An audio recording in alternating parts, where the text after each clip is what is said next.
Hello बच्चों। आज की क्लास में हम क्लास 10th का जो मैथ्स का सीबीएसई का सैंपल पेपर है वो करेंगे। ठीक है, तो आज हम उसका पार्ट बी करने वाले हैं क्योंकि पार्ट ए तो हम पहले ही कर चुके हैं। ठीक है ना, जिसमें 2 सेक्शन थे। ठीक है, तो आज हम पार्ट बी करेंगे। तो देखो, इसमें भी अगर हम ये बोले सेक्शन, वैसे तो नहीं लिखा हुआ है कि सेक्शन है, लेकिन इसमें कुछ क्वेश्चंस 2 मार्क्स के हैं, कुछ क्वेश्चंस 3 मार्क्स के और कुछ क्वेश्चंस 5 मार्क्स के, है ना। तो आज की क्लास में हम क्या करेंगे, 2 मार्क्स वाले सारे क्वेश्चंस को समझेंगे। ठीक है, फिर नेक्स्ट वीडियो में 3 मार्क्स वाले क्वेश्चन करेंगे। ठीक है ना, तो चलिए देखते हैं। क्वेश्चन नंबर 21 है यहाँ पर।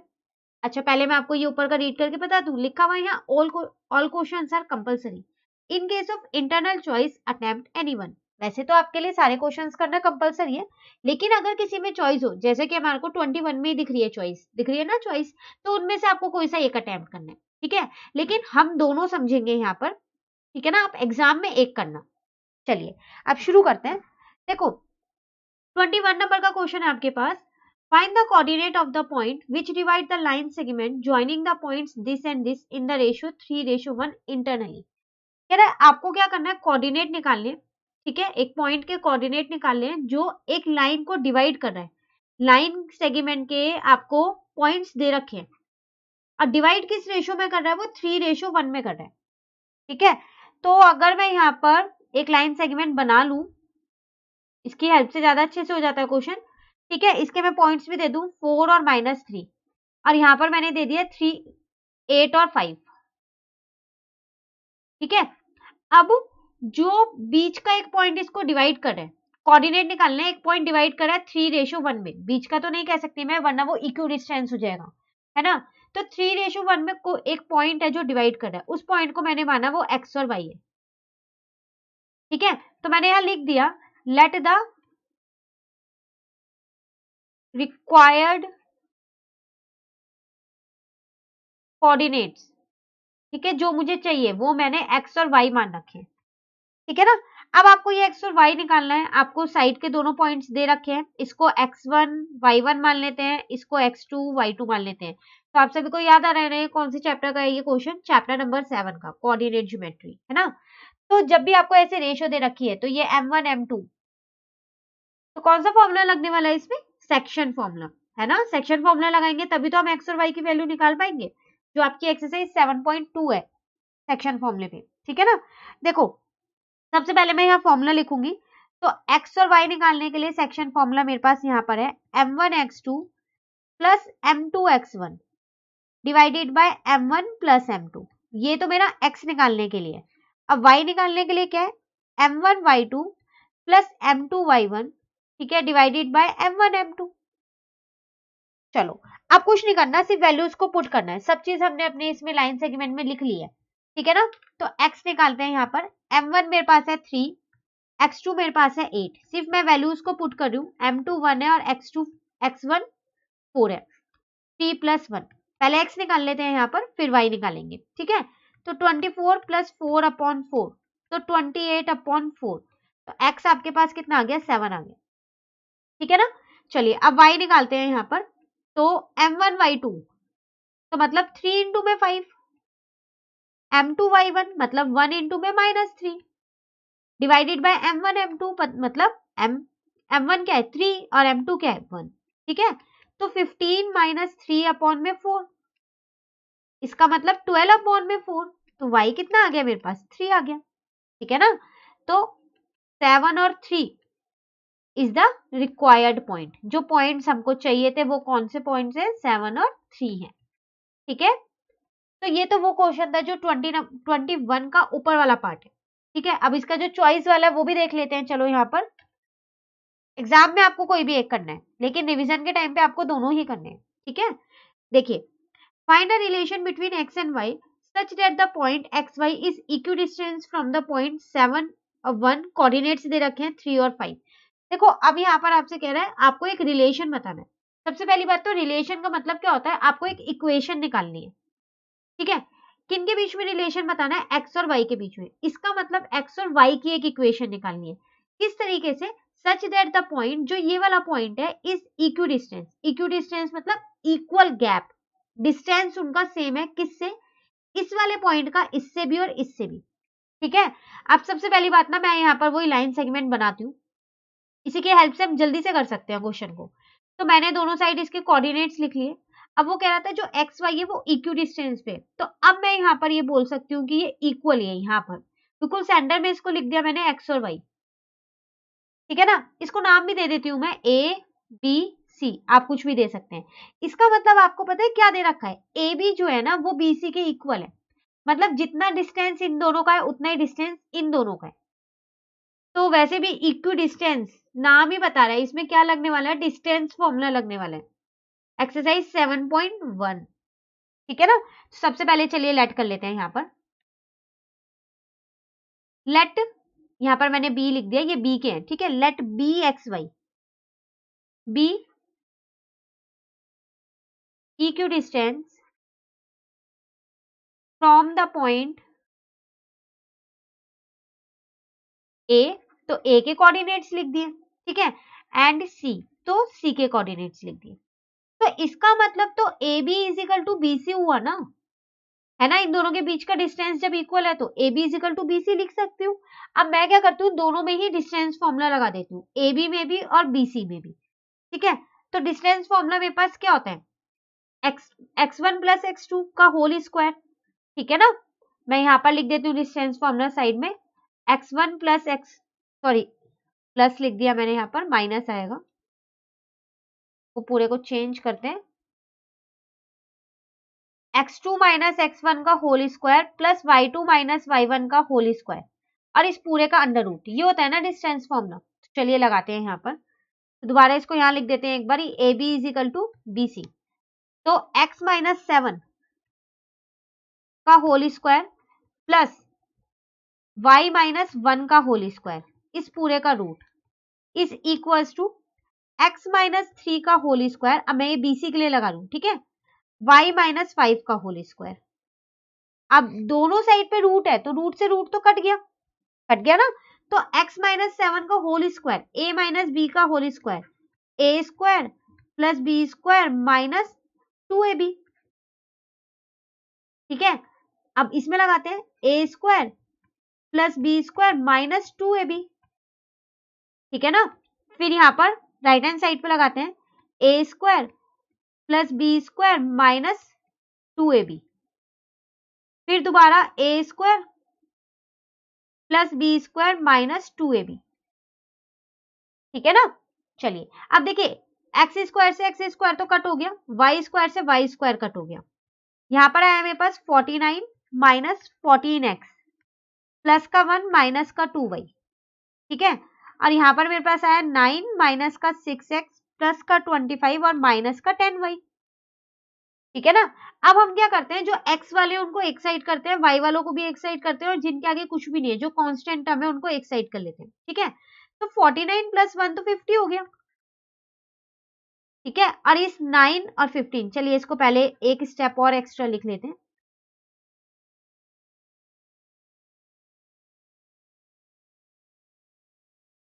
ये मैंने यहाँ पर लिखा माइनस का 2y इज इक्वल टू, अब 9 में आप 25 प्लस करोगे, ठीक है ना, तो 34 आएगा, माइनस का 6x माइनस का 10y। अब आप क्या करो, 50 माइनस 34 कर दो, यहाँ प्लस का था इधर आके माइनस का हो गया, माइनस का 6x प्लस का 14x माइनस का 10y और प्लस का 2y। मैंने कुछ नहीं किया, सिर्फ माइनस के 14x और माइनस के 2y को इस साइड पे ले आई। ठीक है, चलिए आगे देखें, तो 50 में से 34 जाएगा तो 16 बचेगा आपके पास। ठीक है, और यहाँ पर 14 में से 6 जाएगा तो 8x माइनस 10y में से प्लस का 2y जाएगा तो माइनस का 8y। 8 कॉमन लेके कट कर दो, तो 8 की टेबल में 16 आता है 2 पे, तो यहाँ पर आ गया x माइनस वाई।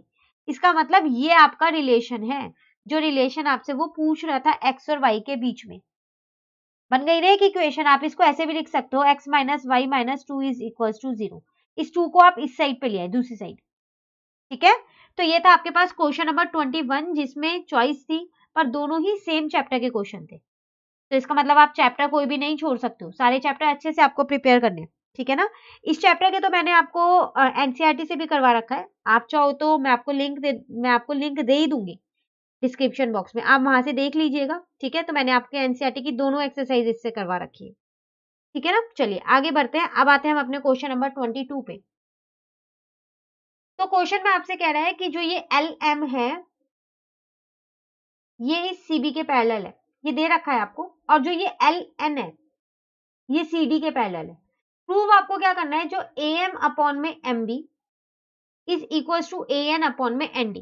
देखो जब भी ऐसे कोई क्वेश्चन आए ना अपॉन वाले, फिगर देखते ही वैसे आपको ये पता चल रहा होगा कि इसमें बीपीटी लग रही है, पता चल रहा है ना, तो सीधा आप वही लगा दो। ठीक है, तो मैं भी वही कर रही हूँ यहाँ पर। तो बाय बीपीटी थ्योरम लगाई मैंने, ये बीपीटी मुझको ये बोलती है कि ए एम अपॉन में एम बी होगा, ठीक है, और ए एल अपॉन में एल सी होगा। वो भी इसलिए होगा क्योंकि एल एम जो है ना वो सीबी के पैरेलल है, ठीक है, एल एम ये सीबी के पैरेलल है, तो इसको मैंने फर्स्ट इक्वेशन मान लिया। उसी तरीके से एल एन जो है वो भी तो सी डी के पैरेलल है, तो फिर इसका मतलब ए एन जो है ए एन अपॉन में एन डी होगा और ए एल अपॉन में एल सी होगा। इसको आप इक्वेशन 2 मान लो, ठीक है। बस दोनों इक्वेशन को सॉल्व कर दो बाय इक्वेटिंग 1 एंड 2, ठीक है ना। तो देखो दोनों की राइट हैंड साइड सेम है, तो इसका मतलब मैं ये लिख सकती हूँ ना, ए एम अपॉन में M B is equal to A N upon में एन डी, लिख सकती हूँ ना मैं, और यही हमको यहाँ पर प्रूफ करना था, हैंस प्रूफ। तो देखो कितना छोटा सा आंसर था, फिगर देख के लग रहा था पता नहीं कैसे होगा, पर अगर आपको बीपीटी पता है तो आप बहुत आसानी से इसे कर पाओगे, ठीक है। चलिए आगे देखते हैं क्वेश्चन नंबर 23। अब यहाँ पर आपसे कह रहे हैं अ quadrilateral ABCD is drawn to circumscribe a circle, prove that AB plus CD is equals to AD plus BC। देखो एक क्वाड्रिलेटरल के अंदर ना एक सर्कल है, जैसा कि आपको फिगर में दिख ही रहा है, ठीक है। आपको ये प्रूव करना है, तो मैं प्रूफ यहाँ लिख देती हूँ कि हमको क्या करना है, AB प्लस CD किसके बराबर होना चाहिए, AD प्लस BC के बराबर होना चाहिए, ठीक है ना।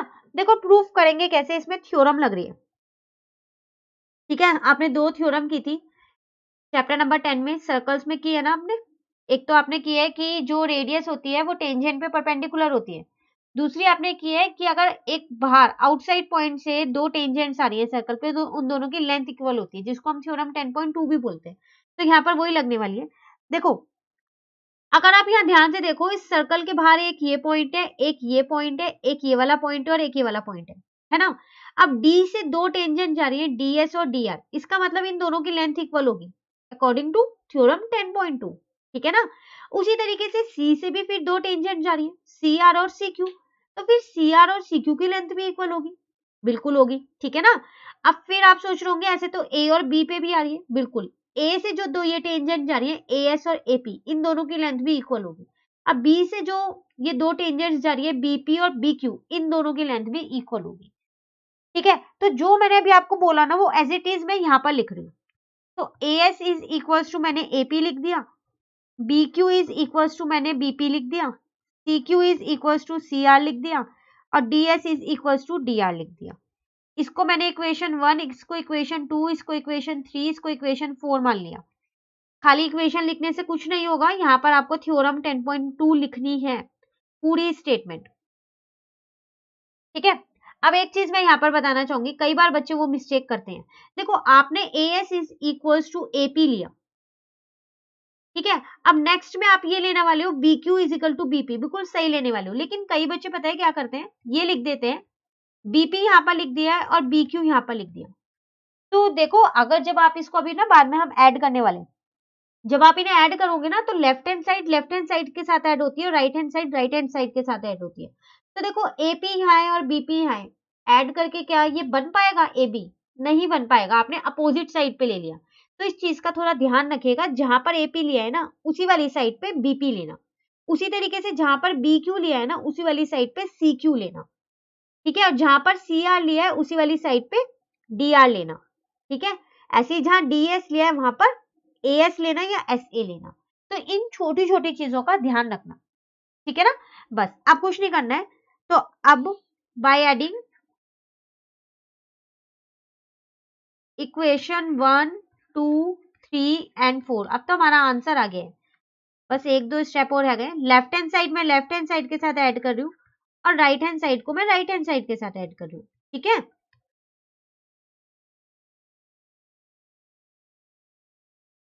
चलिए देखो ए एस, तो ढूंढो कोई और एस वाला, ये रहा डी एस, है ना। मिला के देख लो एक बार, ए एस और डी एस को मिलाऊंगी तो एडी बन जाएगा, तो मैंने इन दोनों को लिया है। ठीक है, तो मैंने यहाँ लिख दिया एडी। अब बी क्यू और सी क्यू को ज्वाइन करूंगी तो क्या बन जाएगा, आपका बीसी बन जाएगा। ठीक है, उसी तरीके से एपी और बीपी को ज्वाइन करूंगी तो एबी बन जाएगा। देखो बन गया ना एपी। अगर मैं इसको दूसरी साइड पे लिखती ना तो ये नहीं बनता। ठीक है ना। और सीआर और डीआर को करूंगी तो क्या बन जाएगा, सीडी। और आपको यही प्रूव करना था तो आपका ये हेंस प्रूव हो गया। ठीक है, तो ये था आपके पास क्वेश्चन नंबर 23। 2 मार्क्स का क्वेश्चन है ये भी। चलिए आगे देखते हैं। अब आता है क्वेश्चन नंबर 24, जिसमें आपको कंस्ट्रक्शन करनी है। ठीक है, देखो कैसे करनी है, पहले क्वेश्चन रीड करते हैं फिर बताऊंगी। Draw a line segment of length 7.8 centimetre and divide it in the ratio 5:8। Measure the two parts. देखो वो आपसे यहाँ पर क्या कह रहा है, आपको एक लाइन सेगमेंट ड्रॉ करनी है 7.8 सेंटीमीटर की। ठीक है, उसके बाद उसको डिवाइड करना है 5:8 में। फिर वो दोनों पार्ट को आपको मेजर भी करना है। ठीक है, तो मैं यहाँ पर आपको कंपास से और स्केल से नहीं बता रही हूँ, क्योंकि मैंने आपको ये वर्कशीट में करवाई है कंस्ट्रक्शन।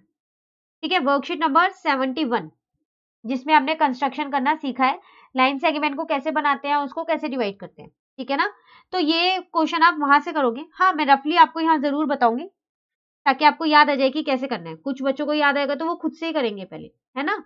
देखो आपको क्या करना है, यहाँ पर एक 7.8 सेंटीमीटर की लाइन ड्रॉ करनी है, जिसको आप नाम दे देना ए बी। अब आपको यहाँ पर सेकेंड स्टेप में क्या करना होता है, एक एक्यूट एंगल बनाना होता है। कितना भी बना सकते हो, एक्यूट एंगल का मतलब होता है जो 90 डिग्री से कम हो।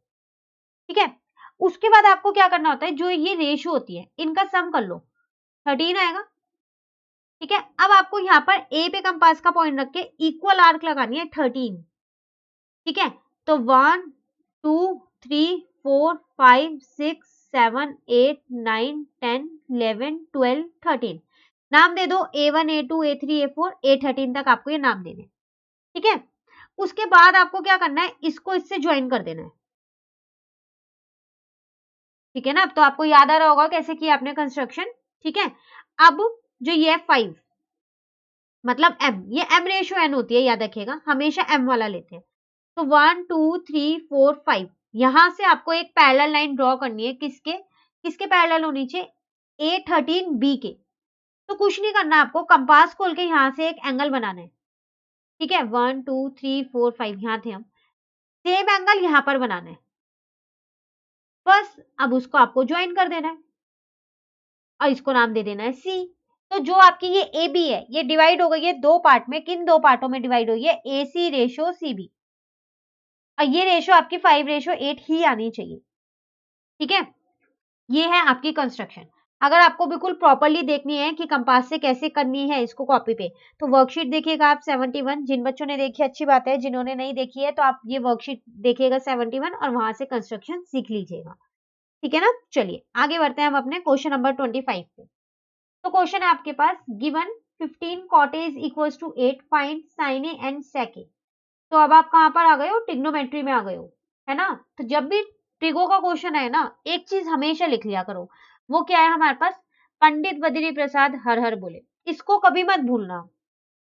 तो जब भी ट्रिगो का क्वेश्चन आए सबसे पहले इसे साइड में लिख दो। ठीक है, बस अब क्वेश्चन हो जाएंगे आराम से। देखो आपसे यहाँ कह रहा है, गिवन है आपको ये, तो पहले जो गिवन है ना वही लिख लेते हैं। 15 cot A is equals to 8। तो क्या मैं cot A को ये लिख सकती हूँ 8 अपॉन में 15, है ना। मैं इस 15 को नीचे ले आई हूँ। ठीक है, अब cot होता क्या है, देखो sin cos 10, तो b अपॉन में p ना, 10 का उल्टा होता है। तो इसका मतलब cot A is equals to 8 upon में 15 is equals to b upon में p। तो अगर मैं यहाँ पर एक ट्राइंगल बना लूं, राइट एंगल ट्राइंगल, ठीक है, ए की बात कर रहे हैं ना, तो ए मैं यहां लिख देती हूँ, बी यहां लिख देती हूँ और सी यहां लिख देती हूँ।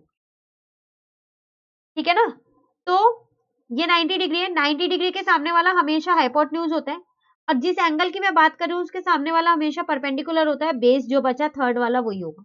हाइपोटेन्यूज कभी चेंज नहीं होता, आप ये चीज याद रखिएगा।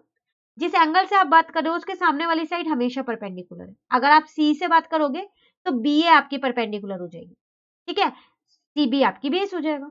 हाइपोटेन्यूज हमेशा सेम रहता है, ठीक है ना। अब बेस यहाँ पर आप पे 8 है, तो बेस ये है ना, इसको 8x मान लो, x मानो या k मानो, हमेशा रेशो में मानना है, ठीक है।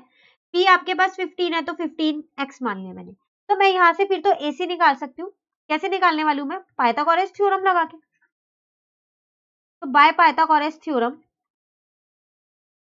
तो पाइथागोरस थ्योरम मुझको ये बोलती है कि हाइपोटेन्यूज का स्क्वायर जो है वो परपेंडिकुलर के स्क्वायर प्लस बेस के स्क्वायर के बराबर होता है।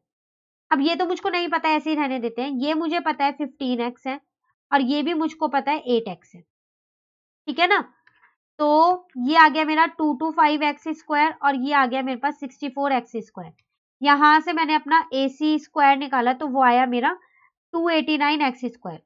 जैसे ही मैंने AC से स्क्वायर हटाया, यहाँ पर रूट लग गया, है ना।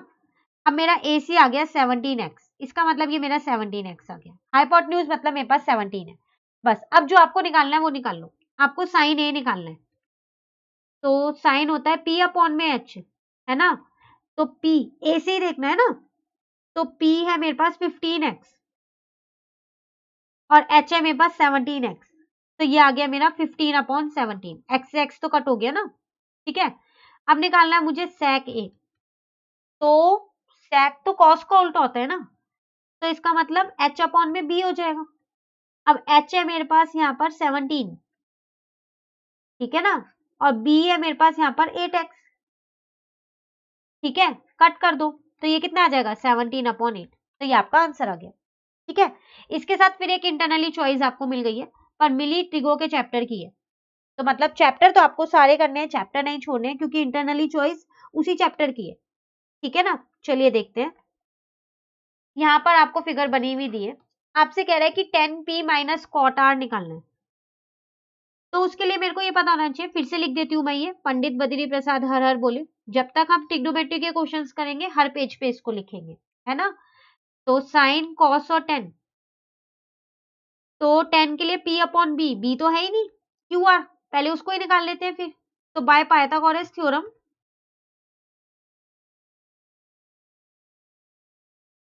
पाइथागोरस थ्योरम है मेरे पास, हाइपोटेन्यूज का square is equals to perpendicular का स्क्वायर प्लस बेस का स्क्वायर, है ना।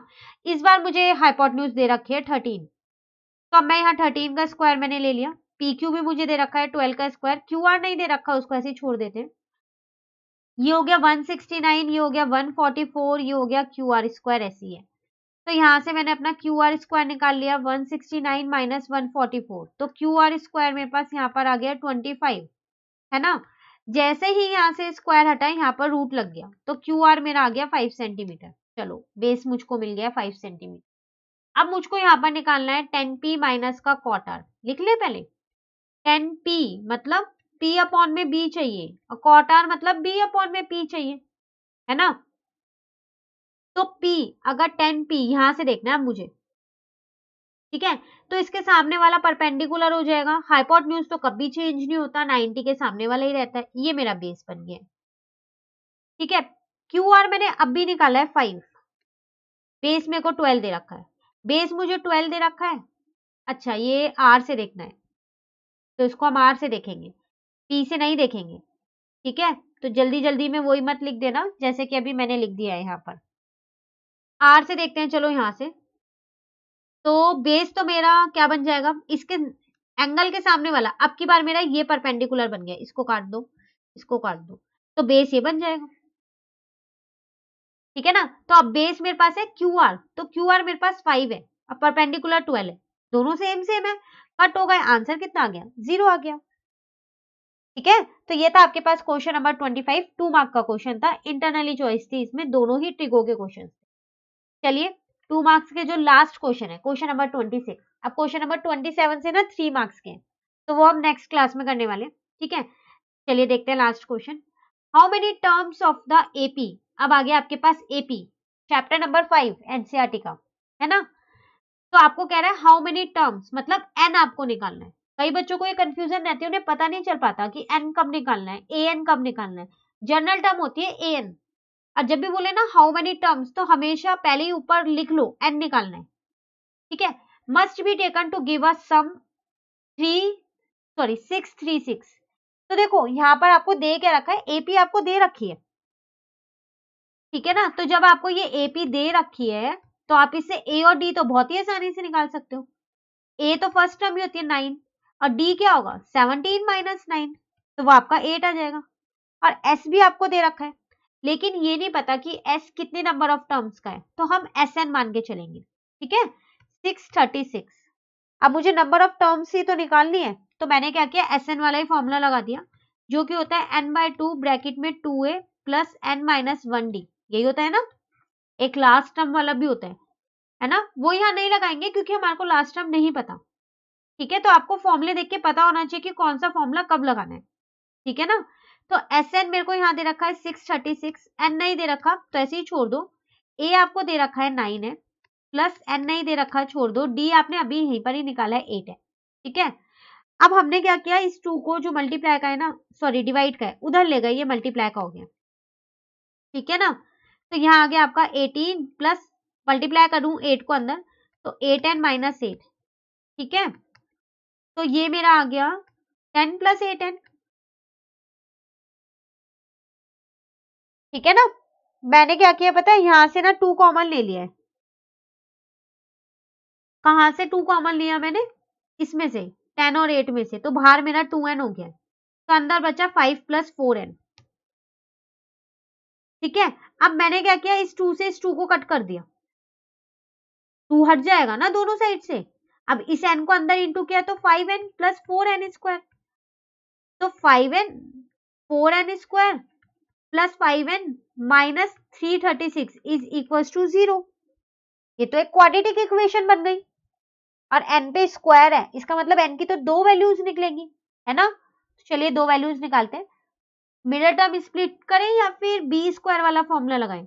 तो देखो अगर आप यहाँ मिडिल टर्म स्प्लिट की सोच रहे हो तो बहुत बड़ी टर्म है ये 336, और इंटू 4 भी करना है अभी, फैक्टर्स थोड़े मुश्किल हो जाएंगे निकालना क्योंकि टाइम कम होता है बोर्ड में हमारे पास। तो ऐसा करते हैं, बी स्क्वायर वाला फॉर्मूला लगाते हैं, है ना। तो n is equal to minus B plus minus under root B square minus 4ac upon में 2a। ये फॉर्मूला आप कहीं भी लगा सकते हो, लेकिन अगर क्वेश्चन में लिख के दिए मिडल टर्म स्प्लिट करनी है तो मत लगा देना, ये गलत हो जाएगा फिर तो ये, ठीक है। वरना आप अगर आपको वैल्यू निकालनी है तो आप ये वाला फॉर्मूला लगा सकते हो, ठीक है ना। चलिए, तो b है हमारे पास, ये कितना है 5 है, प्लस माइनस बी स्क्वायर मतलब 5 का स्क्वायर माइनस 4a है मेरे पास 4, और c है मेरे पास माइनस का 636। याद रखिएगा ये साइन के साथ जाता है, ठीक है। और 2a मतलब 2 इंटू 4, ठीक है ना। सॉल्व करते हैं, चलो इसको। अभी -5 तो फिलहाल ऐसे ही रहने देते हैं, पहले रूट वाला ही सॉल्व कर लेते हैं। तो 25, अब देखो 636 भी माइनस का है और आगे भी माइनस है, तो वो प्लस बना दूं, तो मैंने उसको प्लस बना दिया, और इन तीनों को मल्टीप्लाई कर दिए तो 10176 आ गया, ठीक है। और नीचे मेरा 8 आ गया, इन दोनों को मैंने प्लस किया तो 1020 बनाया। अब आपको ये चेक करना पड़ेगा कि ये किसका रूट होता है, तो ये रूट होता है 101 का, ठीक है। जब बड़ा नंबर हो ना तो एक बार बड़े नंबर्स को ही मल्टीप्लाई करना है। देखो आपको 100 का तो पता ही होगा ना, 100 इंटू 100 कितना होता है 10,000, और ये 10,000 से थोड़ा सा ही बड़ा है, सिर्फ 201 एक्स्ट्रा है इसके अंदर। तो इसका मतलब या तो 101 का होगा या 102 का होगा, तो डायरेक्ट आप उसे ही चेक करना, छोटे छोटे नंबरों को चेक मत करना, ठीक है ना। अब हम इसे दो पार्ट्स में बांट दें, एक मेरे पास n है -5 प्लस 101 अपॉन में 8, और एक बार मेरे पास n होगा -5 माइनस 101 अपॉन में 8, ठीक है। तो यहां से मेरे n की वैल्यू आएगी जब मैं इसको सॉल्व करूंगी तो 96 अपॉन में 8 इज इक्वल टू 12, और यहां से मेरे n की वैल्यू आएगी -106 अपॉन में 8। तो ये तो नॉट पॉसिबल है, ऐसा क्यों, क्योंकि n की वैल्यू कभी नेगेटिव नहीं हो सकती, नंबर ऑफ टर्म्स थोड़ी नेगेटिव होंगे, नहीं होंगे ना, तो ये तो नॉट पॉसिबल है। तो यहाँ पर लिख देते हैं, so number of terms is equal to 12, ठीक है। तो ये आपका आंसर, ठीक है ना। तो ये क्वेश्चंस थे आपके पास, क्वेश्चन नंबर 21 टू 26 जो 2 मार्क्स के थे, इंटरनली चॉइस थी 2 क्वेश्चनों में, बस चैप्टर सेम था, ठीक है। अब 3 मार्क्स वाले क्वेश्चन हम क्या करेंगे अपनी नेक्स्ट वीडियो में करेंगे। तो अगर आपको ये वीडियो अच्छी लगी तो आप इसे लाइक ज़रूर कीजिएगा और मेरे चैनल को सब्सक्राइब कीजिएगा। Thank you.